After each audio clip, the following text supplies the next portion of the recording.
Good evening sir.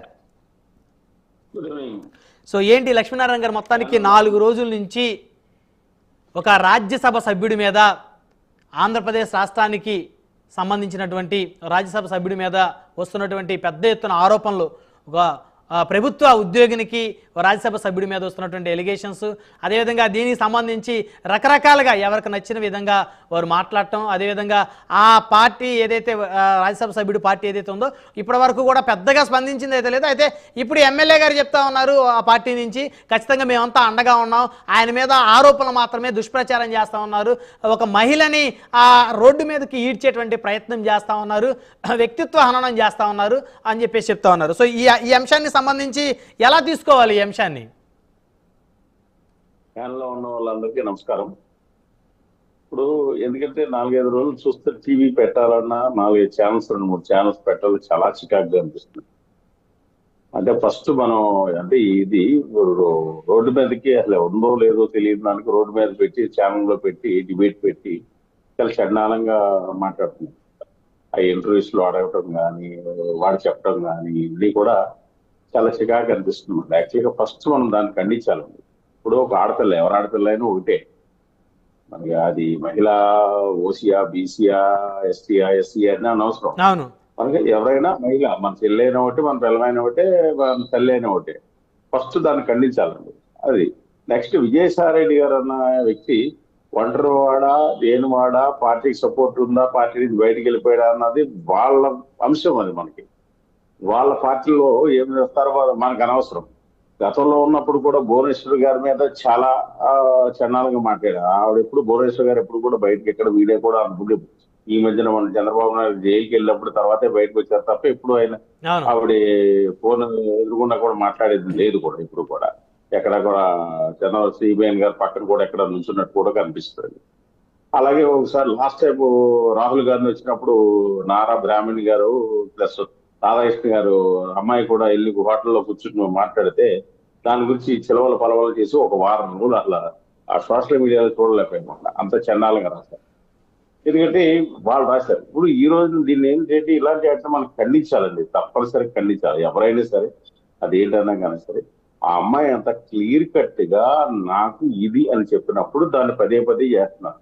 ఇప్పుడు విజయసాయిరెడ్డి వయసు పెద్దవాడా, రాజ్యసభ మెంబరా, ఎన్ని సామాన్యమైన వాడైనా ఇదేనా. ఇప్పుడు ఎందుకంటే విజయసాయిరెడ్డి గారిని ఒక తొట్టబెడేయాలి అన్నది ఉన్నది. అది పార్టీలో చూసుకోండి, రాజకీయంగా ఎదుర్కోండి. అంతేగాని మధ్యలో ఈ అమ్మాయిలు లాగి, ఇప్పుడు ఎవరైనా సింపుల్ లాగి, ఆ మదన్ అన్న అతను ఇంటర్వ్యూలు చెప్తున్నాడు అనమాట. అలా ఆవిడ ఫోన్ చేసి విజయసాయిరెడ్డి గారికి పిల్లలు లేరు, నన్ను నా ద్వారా పిల్లలు కనమంటున్నాడు, ఏం చేయమంటాడు. ఎవరైనా ఏ భార్య అయినా అడుగుద్దండి ఓ భర్తనే, నేను ఇంకొక పక్కన పడుకుంటాను, తప్పు మనం మాట్లాడకూడదు. కానీ అసలు ఎంతవరకు ఉందండి అసలు ఆ టీవీలో ఇలాంటి డిబేట్స్ అవసరమా మనకి? అసలు మీరు ఇందాక డిబేట్ పంపించగానే అసలు మాట్లాడకూడదు అనిపించింది.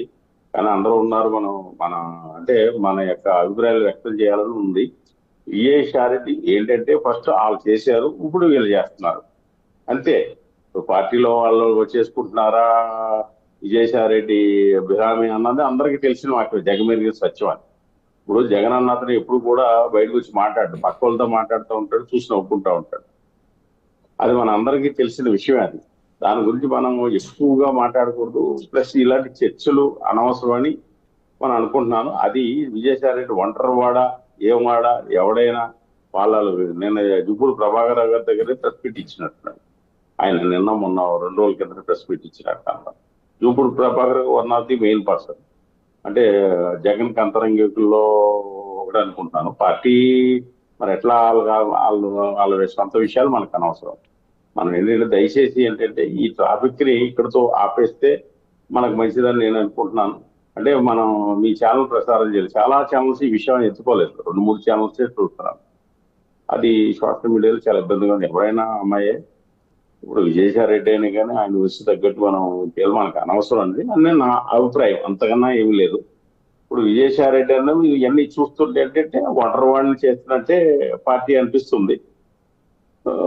ముట్టిందంటేమో ముట్టిందమ్మో ఆయన, ముట్టిందమ్మో ముట్టిందా అంటే గతంలో వాళ్ళు చేసేది వీళ్ళు చేస్తున్నారు అంతే. ఇవన్నీ గురించి మనం డిస్కస్ అంటాం. ఇది సరే జరిగింది అంతే తప్ప మనం ఎక్కువగా మాట్లాడుకోవడం వేస్ట్. అది పార్టీ సొంత విషయం. జగన్ అనే వ్యక్తి చేయించాడంటే చేయించవచ్చు, చెప్పలేము. అవునా? దానికి దానికి మీరు కూడా యాక్సెప్ట్ చేస్తున్నారా ప్రసాద్ గారు చెప్పిన దానికి? అంటే ఆయన చెప్తున్నప్పుడు 10 మంది చెప్పారు అనుకోండి, ఇలాగ 10 మంది అది నిజమే అనుకుంటారు. నంది పంది పంది పంది అంటే పంది అయిపోతుంది. అది ఎంతవరకు విషయం మనకు తెలియదు కదా. రైట్. జగన్ గారు బినామీ ఆస్తులు ఏంటంటే అదే బినామీ ఆస్తులు అంటే జగన్ గారి యొక్క చార్టెడ్ అకౌంట్ కాబట్టి ఎవ్రీథింగ్ జగన్ గారి యొక్క అన్ని విషయాలు ఆయన దగ్గర ఉంటాయి. ఇప్పుడు జేషార్ రెడ్డి అని Jagan Reddy chartered account, personal account. అంత ముందు పార్టీ పెట్టక ముందు నుంచి కూడా ఎప్పటి నుంచో వాళ్ళిద్దరు కలిసి ఉంటున్నారు కాబట్టి. జగన్ అన్న అతని వ్యక్తి పక్కా బిజినెస్ పర్సన్. నేను ఎప్పుడు చేస్తున్నా ఒకటే మాట చెప్తాను, జగన్ అనే వ్యక్తి పక్కా బిజినెస్ మ్యాన్. బిజినెస్ మ్యాన్ ఏం చేస్తాడు, తనకు లాభం కోసం చూసుకుంటాడు. ఆ విషయం ఉంది అంతే తప్ప వాళ్ళిద్దరి మధ్య ఉందో పార్టీలో ఒంటరి వాడేయడో ఏం చేశాడో మనకేంటంటే ఈ ఛానల్స్ అన్ని కూడా మనం ఏంటంటే డిబేట్ మంచి వాతావరణంలో మంచి విషయాల మీద ఇప్పుడు ఎందుకంటే ఆంధ్రప్రదేశ్ అధోగతి పరిస్థితిలో ఉంది. అన్ని ఇప్పుడు పురిటి నొప్పులతో పడుతుంది. దాన్ని ఏంటంటే ఎదరికి నడిపించే బాధ్యత మనలాంటి వాళ్ళందరూ కూడా బాధ్యతగా ఉండి